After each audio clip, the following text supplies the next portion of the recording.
Welcome back, guys. Now we're looking at the second meeting. Again. Yeah. After leaving one's room, the bellboy went and knocked on Matt's door. Just like that.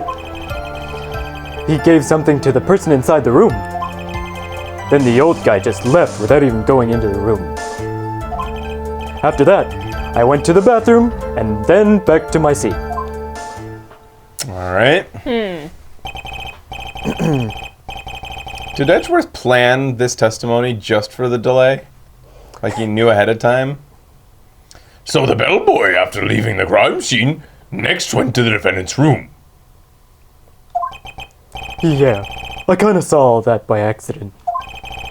Some accident? I'd say you saw too much. And all of it was suspicious to high heaven.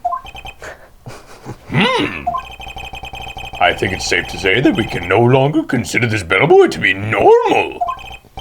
Now then, let's get started, shall we, Mr. Wright? Your cross-examination, please. Yes, Your Honor. Alright. After leaving Juan's room, the bellboy went and knocked on Matt's door just like that. Is that what you saw while you were busy spying? Hey, excuse me? I may be a poor, underpaid action star, but even I wouldn't stoop to spying. Well, I think the point is, where did you watch all this from, Mr. Powers? Oh, from the door of the bathroom with my left eye, in a sort of sneaky spy-like. I knew he was spying. Please, does it really matter what he was doing? If he was doing it over or under... Okay.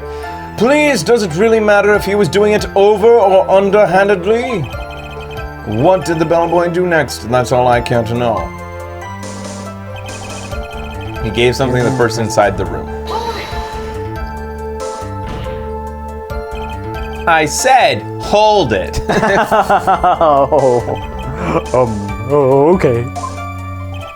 That's better. Ahem. They're drawing it out.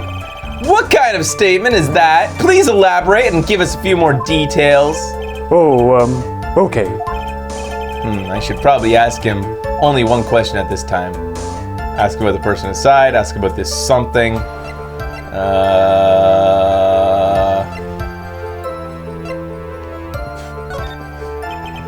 He gave something to this person? Yeah.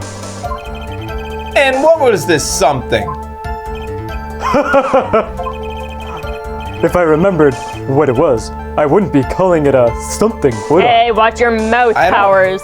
No, dude, you were the one who said earlier that he was suspicious but didn't mention the stitches on his face. But this implies that something was removed from the scene of the crime. Are you sure you can't remember, Mr. Powers? I think it was something kind of small. This is an incredibly crucial piece of information. Please try to remember what it was. I'll try. In the meantime, let's talk about another point, namely what the bellboy did next. Oh, so after he gave the person inside the room the thing. Wait a second, did it change the previous statement now? He gave something to the person inside the room. No, not yet. Okay. Then the old guy just left without even going in the room. Where did this bellboy go after he left Mr. Unguard's room? He opened the door to Viola Hall. Went in there, and who knows after that, right? I do. After that, he went to the bathroom, and I went to the bathroom back to my seat. Did you see anything strange, suspicious, or just out of the ordinary at that time? Oh yeah, I saw that one thing. What? You saw something else? There was this jittery alien with a ray gun. What makes that an alien? Yeah. She looks like an astronaut. It doesn't make sense that everybody says an alien. Cosmonaut. It was watching. It was watching one's door like some sort of stalker. I think we can forget about the alien. Well, Mr. Power's testimony just now was as vague as his first. It's a little troublesome, isn't it? But I'm sure you can press him enough, everything you do will become clear. Although, that doesn't make it hard on us, doesn't it? Ugh. Talk about a lose-lose situation.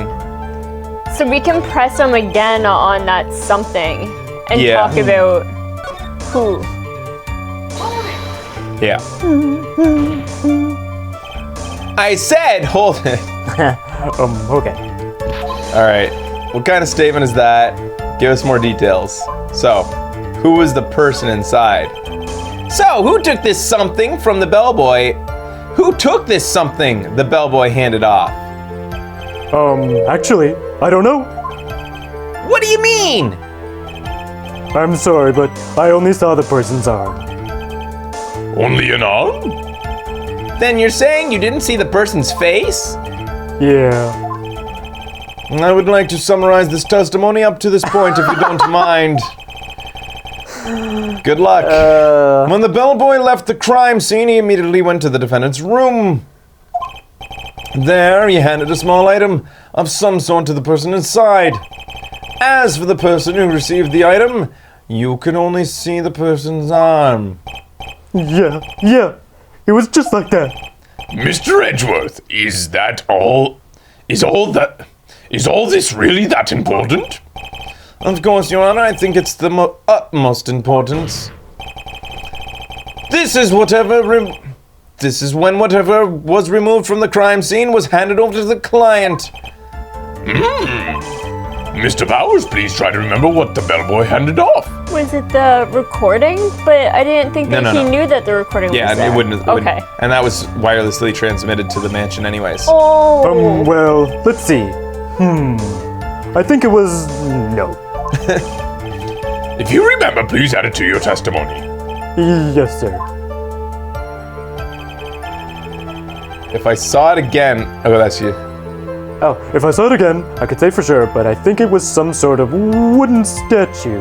What? I don't remember any wooden statue. This? Oh, is that wood? It might not be wood, but it's Wooden. It is wooden. Bear-shaped figurine. I guess we'll press it first. And that bear looks nothing like a statue. At all.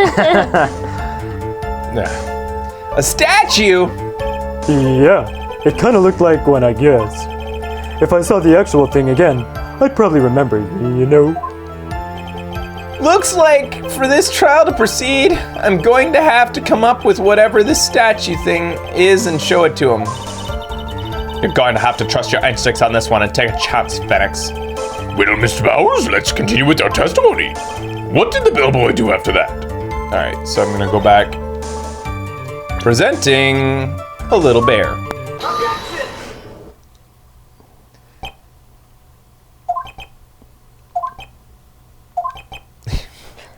Holding for time. What was the point of that pregnant pause? What? He is pissed. Where did that objection come from? Well, speak up. It was me, Your Honor. What is it, Phoenix? I have a feeling that something bad is going to happen once I show this. Mr. Wright, if you have something to say, please spit it out. Yes, Your Honor. Okay, Phoenix, deep breath.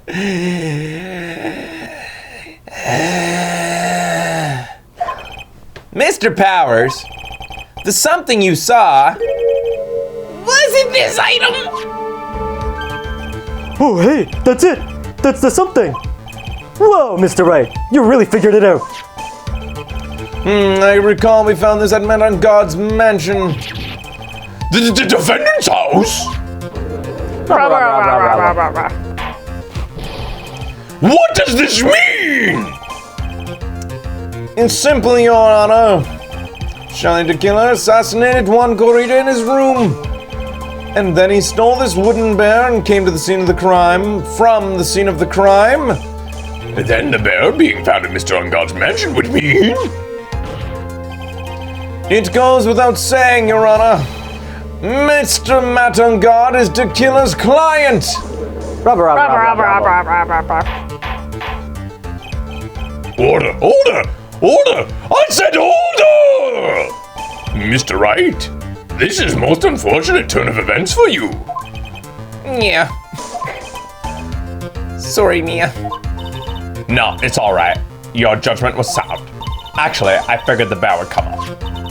If not now, then it would have been later on.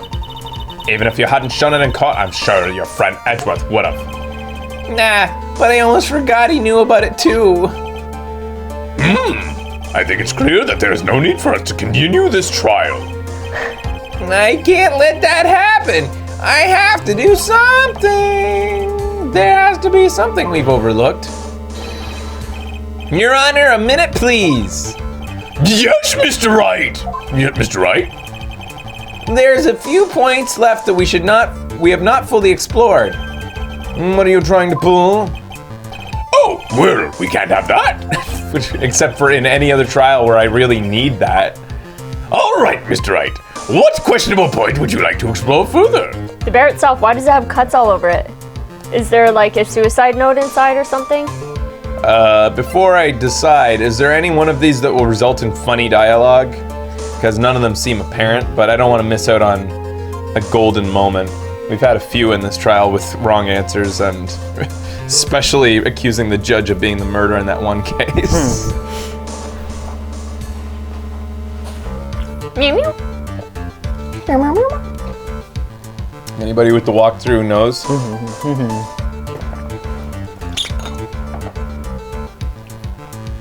Two answers are right. It'll give a penalty if it's wrong. I don't care if it's funny though. No, nothing funny this time? Alright, just making sure. Okay. So the bear itself, Becky? I think so. Okay. Take that! I think it's fairly obvious that the bear itself is very questionable. The bear, Mr. Wright? This was found in Mr. Ungard's mansion. However, Mr. Ungard was arrested at the hotel that night. Which means that since the murder occurred, he's not had a chance to go home. Oh! I think Your Honor has already figured out what I'm trying to say. The killer is Matt Ungard's butler, so they're even more closely tied than I said before. Oh, fuck. It's not possible that Mr. Ungard took this bear to his mansion. Why, that's very true. We didn't consider that point, Mr. Wright. He's being so amiable and open to my suggestions today. Yeah. There was no way time-wise for the defendant to have taken the bear home. Phew, disaster averted. You haven't gotten the best of me yet, Mr. Wright. That's for later tonight. Ooh. Huh? I'll show you the best of me. I remember it clear as day. I remember what you muttered to yourself at Ungard's mansion. We have this area completely surrounded. There's no way out for him to escape. I can't believe it. That butler, all this time, he was the killer. Oh, fuck. The killer and Ungard were working together, so to speak. And the killer was hiding at Ungard mansion as its butler. What a bold move! The bear figurine was brought back to Ungard mansion by the killer himself. If that was the arm that Powers said he saw. Just a regular arm. Fuck, I hate you, Powers. When it looked like he was about to get arrested and God had him do so. I assume because it would have been bad and had police found it during their investigation. Wait, why would the cut bear have been bad? Oh, if they found it in Guard's room. But why was it in Ungard's room? What? Why was the bear there? Because he gave it to him. He didn't expect for him to get arrested. The killer didn't expect Engard to get arrested. Okay. It was all because of Adrian Andrews that he got arrested. Why did he give it to him though? Kind of probably to like prove that the deed was done, kind of thing. Okay, or- maybe it was like their secret Yeah, maybe. code. Well, Mr. Wright, you've been quiet for quite a while now. This is too much. Isn't there anything I can't attack at all? I have to try. I have to find something else. Do you think in song All form the time. in your head? Constantly. Yeah. Hey, I found a piece of granola. What will you do, Mr. Wright? Do you plan to? Plan to expose a clearly shaky place in Mr. Power's testimony? What? There is still another one? What are you laughing about, Becky? Nothing. Just eating random shit off the ground. That's what he do. Do you want to get ants? Because that's how you get ants. That's how you get ants. That's true. True. There is indeed, Your Honor, and it's quite a questionable point. What are you trying to pull? Oh, well, we can't have that. All right, Mr. Wright, what questionable point would you like to... So, to our right, the person who received the bear? I guess, because it Could could have be been Adrian Andrews. There was one thing in Mr. Power's testimony that is very unclear, and it is the identity of the person who received the bear. That means that choosing Mr. Power's testimony should have worked also. Yeah, true. He gave something to the He person. gave something to the person inside the room. I'm sorry, but I only saw the person's arm. Regular arm. As long as we don't know who it was that took the bear, we can't be sure of. Ah! I saw a bee.